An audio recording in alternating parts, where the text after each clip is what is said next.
So keylogging is our biggest headache. Is, you know, Windows is horrible, as I said. Android's, you know, also pretty bad. Mac OS is a little better, and iOS is pretty good.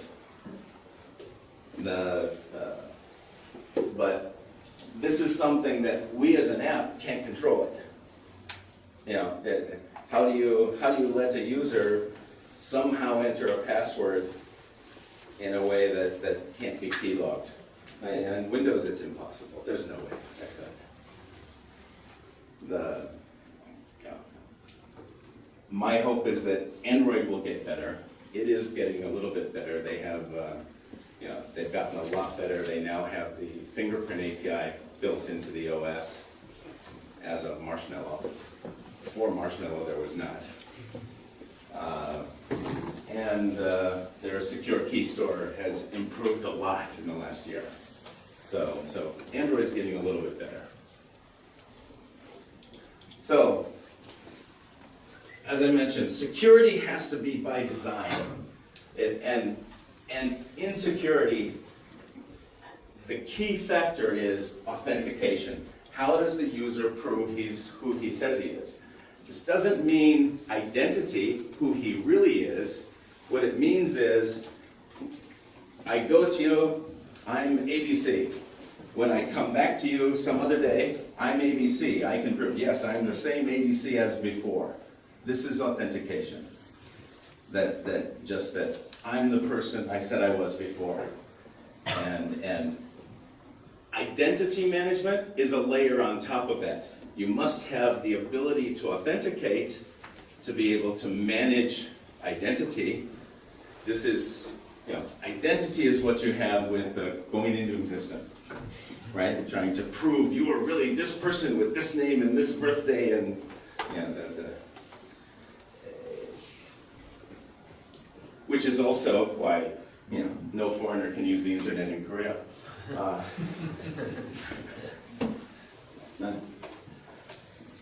Username and password, in my view, it's a failure. It just doesn't work. It's too easy to hack. Users reuse the passwords. As a system, it's a failure and it's not fixable. There's no way you're going to train people to do this better. And so building new fintech apps based on username, password, to me that's an immediate failure. You've made it so I can hack you in a few minutes. This is, for me, a key principle. If your secret key is given to you by somebody, it's not yours. If it's, oh, your super secret key is here. Who knows your super secret key now? Me and you. And I'm giving super secret keys to a lot of people. So this 보안연구소 CA, it's all bullshit. They know all the secret keys of everybody. You as a user are not generating your own secret key. They're generating it and giving it to you. So, me as a bad guy, what am I going to do? Two jobs. One, I'm going to listen for the CA sending you your secret key. Best time for me to capture it, because he sends it to you almost clear. You do a password to store it on your local machine, but I grab it at the clear. For 10 years, it was trivially easy to sniff the traffic and get all the users' new keys. Second, I'm going to attack the CA himself, get inside there, because even though they say they don't, they all store those keys. They lie. We know now they've been hacked. The keys have been released. If anybody ever gives you your secret key, it's not your secret. So the only system where you really have the true authentication, personal control, is where you generate the keys in your own system. If people know about the old PGP system, so PGP was designed to work that way. But it's a headache with RSA. because you have to generate two large prime numbers and multiply them together. And it's a big software overhead. So our architecture, it's easy. Don't rely on TLS. Many of you know TLS as SSL. Right? SSL actually stopped being a supported protocol 10 years ago. Yet everybody in Korea still says SSL. No, it's TLS. The problem with this is it's a one-way authentication. TLS just allows a server to say, I'm this person. How do I prove it? Check with the CA. Well, there's more than 200 CAs. Many of them are controlled by governments. Which government? I don't know.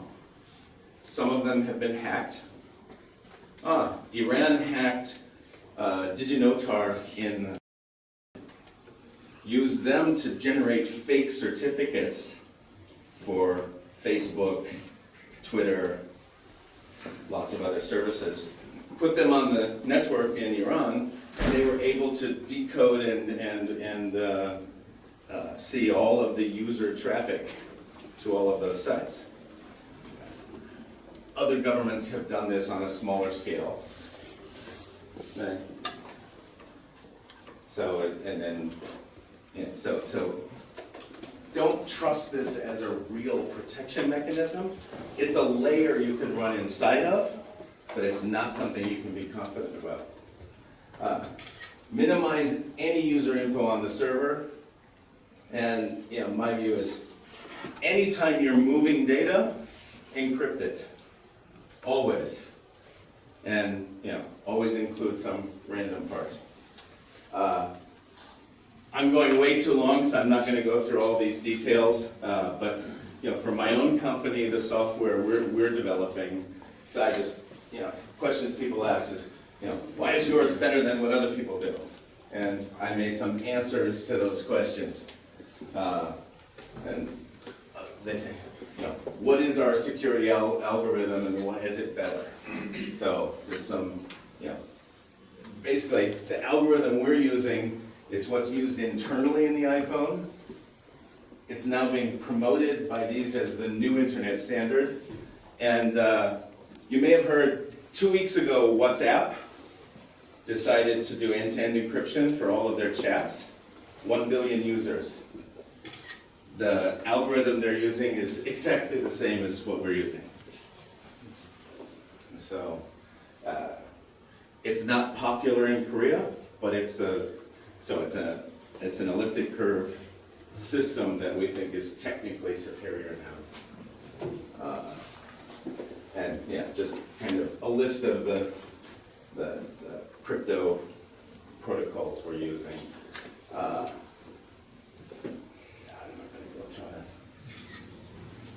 Other question is, why is our UI approach different and better compared to others? And I'll just say, just very, very simply, the way we're handling the UI. We've built all of our security, cryptography, and protocols. We've built this all into a library. The library is pure C and C++. The exact same library compiles on every platform. What we expose is minimal. The UI then sits on top of that, just calls that library for all of those functions. The UI is just dealing with the graphics, user input, output, and then calls the library. So we can get a higher level of security that way. It's a real headache in developing the UI the first time, but subsequent versions become really simple. And sort of the core functionality, we have the exact same library running on Windows, on Mac OS, on iOS, on Android. It compiles exactly the same on all of them. But UI development is wildly different. You're using Java on Android and using Objective-C on iOS, using C# on Windows. All of these work fine. And a little tricky in Android. you have to do some connectors between Java and the C libraries, but not too hard. So I'll stop there. Sorry, I went on and on. Any questions?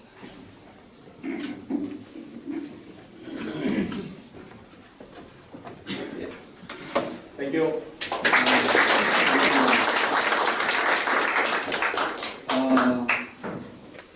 시계를 하면서 어느 때보다도 속쪽에서 들으시는 모습인데 얼굴이 약간 봤을 때 되게 초췌하게 보이시는 것 같아요. 정말 좋습니다. 오늘 다시 한번 저한테 큰 박수 주시기 바랍니다. I wanted to say one thing. So, yeah, this was a bit much, I know, to go through. My personal motivation is I want to improve the security and quality level of our fintech and mobile app in general. I think, we've actually suffered because of thinking of, oh, it's good enough for Korea. No, it has to be good enough for the world, and we have to start exporting the software a lot better than we have been. And so, anybody wants to dig into this a little more, contact me. I'm happy to help. 여기에 보면 장 이메일 주소가 있으니까 예. 이메일로 물으셔도 좋고 끝나고 나서 우리가 네트워킹 시간 있으니까 그때 전화번호를 받아가셔도 좋겠습니다. 준비대표를 소개해드리겠습니다.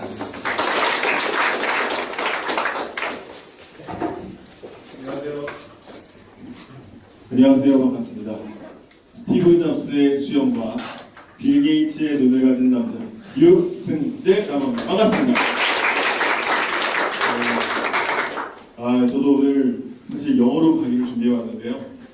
여러분을 위해서 특별히 한국어로 진행해보도록 하겠습니다. 제 소개 때는 대표님께서 소개를 안 해주셔서 제가 그럴 줄 알고 제 소개를 아주 길게 준비를 해왔습니다. 저는 고등학교 3학년 때 창업을 했습니다. 집안이 좀 어려워서 생존형으로 창업을 했습니다.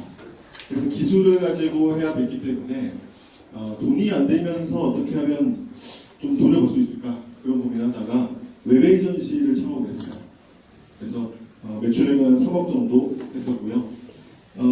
그 고등학생 나이에 3억을 벌면 보이는 게 없습니다. 세상을 다 가진 것 같아요.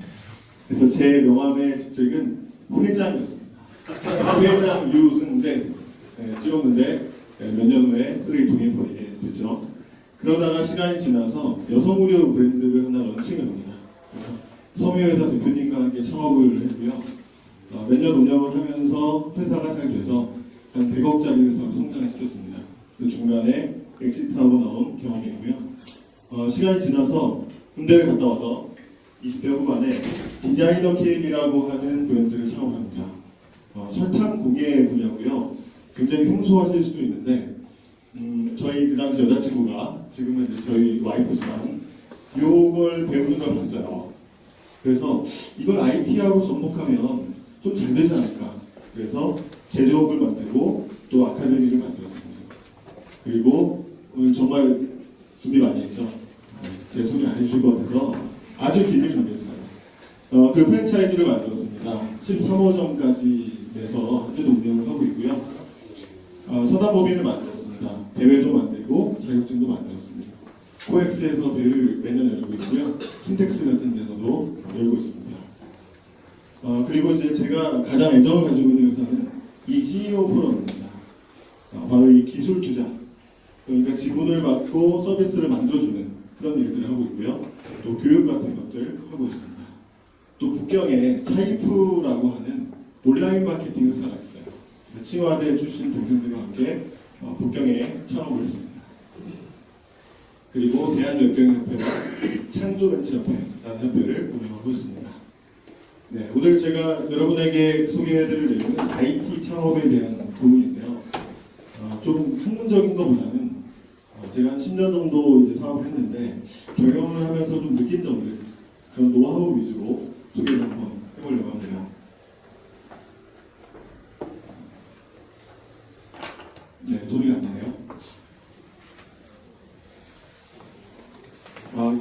아닙니다.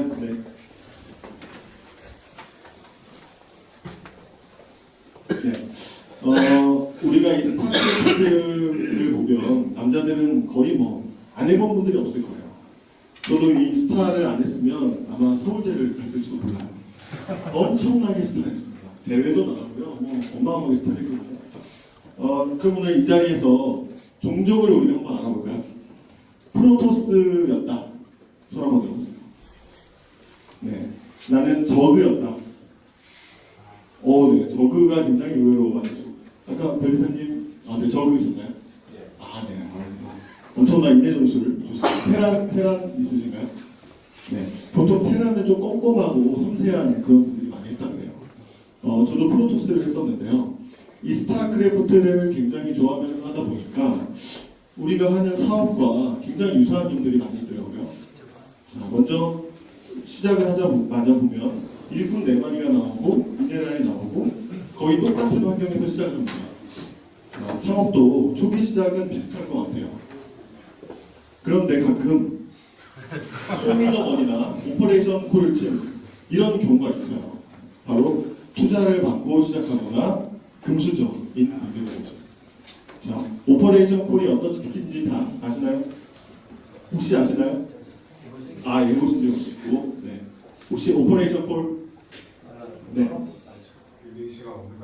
맞습니다. 네, 엄청난 속도를 내는 치트키죠. 왕년의 스타. 네, 좋습니다. 자, 스타를 할 때 보면 이런 거 많이 보셨을 거예요. 입구를 막고 테란이 지금 빠른 탱크 트리를 타는 거죠. 상대방은 투회 처리로 장기전을 보고 있는데 지금 레이스를 만들어서 공격을 해요. 굉장히 당황스럽죠. 이거 뭐 어떻게 이길 방법이 없어요. 자, 바로 기술 기반 창업을 하는 겁니다. 네, 스타를 잘 하시는 분들은 꼭 옵저버, 일꾼을 뽑아서 상대방의 기지에 계속 보내요. 그래서 지금 뭘 하고 있는지 이런 것들 체크를 하는 거죠. 자, 바로 시장 상황을 분석하는 겁니다. 네, 자, 이 화면 보시면 지금 투회 처리가 있고 프로토스가 일꾼까지 나왔습니다. 진로 3마리밖에 없어요. 저그는 거의 뭐 초토화 됐어요. 자, 상황에 맞는 초반 러시를 하는 겁니다. 바로 린 스타트입니다. 한 번에 과하게 창업을 하는 것이 아니라 시장 상황을 보면서 단계별로 가는 거죠. 자, 우리가 장기전을 하다 보면 앞마당을 하나 지금 먹었어요. 자, 반드시 멀티를 선택합니다. 왜냐? 작은 문제가 생기기 때문이죠. 그런데 단점이 하나 있습니다. 바로 방어 이슈가 발생을 합니다. 지켜야 할 곳이 2곳이 되는 거죠. 네, 이 화면 보시면 어떤 화면이죠? 지금 프로토스가 테란의 앞마당에다가 포토캐논 러시를 들어왔어요. 황급히 마린이 나오고 있죠. 이거 빨리 치우지 않으면 어떻게 될까요? 네, 시저 탱크가 나오기 전에는 나갈 수가 없어요. 발이 묶이는 거죠. 자, 바로 급한 거 먼저 해야 됩니다. 생존 전략이죠. 네, 이렇게 스타를 잘하는 테란의 황제 이묘한 선수죠. 이 선수를 잘 보면요, 게임을 하는 중요한 경기인데도 중간중간에 굉장히 웃는 모습을 볼 수가 있어요. 바로 즐긴다는 거죠. 스타를 즐기고 또 늘 연습을 합니다.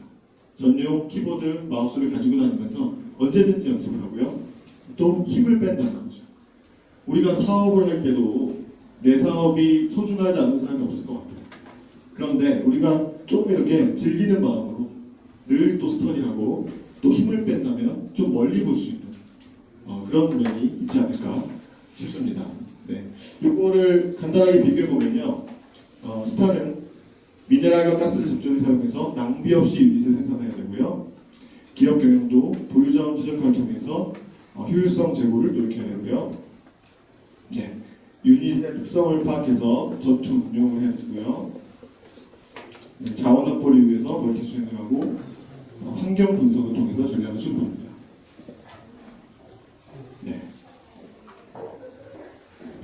그래서 기업 경영과 스타크래프트가 굉장히 유사한 점들이 많습니다. 그렇다신가요? 네. 그럼 여러분 한번 주세요.